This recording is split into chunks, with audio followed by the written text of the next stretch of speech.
Patuloy ang pagtugon ng mga otoridad sa mga residenteng apektado ng matinding pag-ulan at pagbaha sa iba't ibang lugar sa bansa.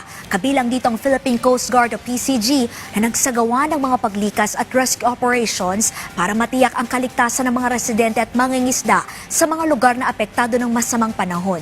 Yan ang ulat ni Floyd Brenz.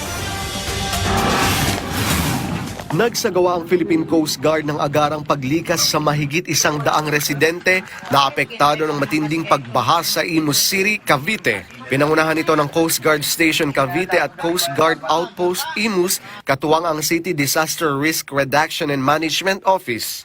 Dinala ang mga inilikas sa itinalagang evacuation center para sa kanilang kaligtasan habang nagpapatuloy ang pag-ulan. Patuloy namang nakaalerto ang PCG para agad na makatugon sa mga residenteng nangangailangan ng tulong bilang bahagi ng iCare program.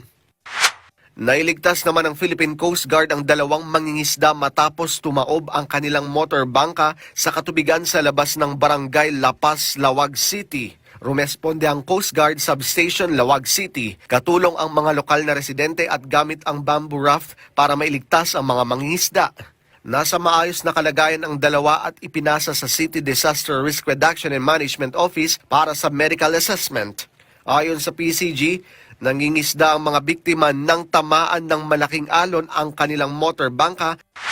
Nagsagawa ang Philippine Coast Guard ng preemptive evacuation sa Barangay Tulay, Romblon matapos tumaas ang tubig baha dahil sa malakas na pagulan. Ligtas na nailikas ang 12 tao mula sa 3 pamilya, kabilang ang mga bata at senior citizen patungo sa mga itinilagang evacuation center. Pinangunahan ng Coast Guard Substation o Diongan ang operasyon kasama ang MDRRMO Bureau of Fire Protection at Philippine National Police. Patuloy namang minomonitor ng PCG at mga lokal na pamahalaan ang mga mababang lugar na madaling bahain habang pinapaalalahanan ang mga residente na manatiling alerto at sumunod sa mga abiso ng mga otoridad.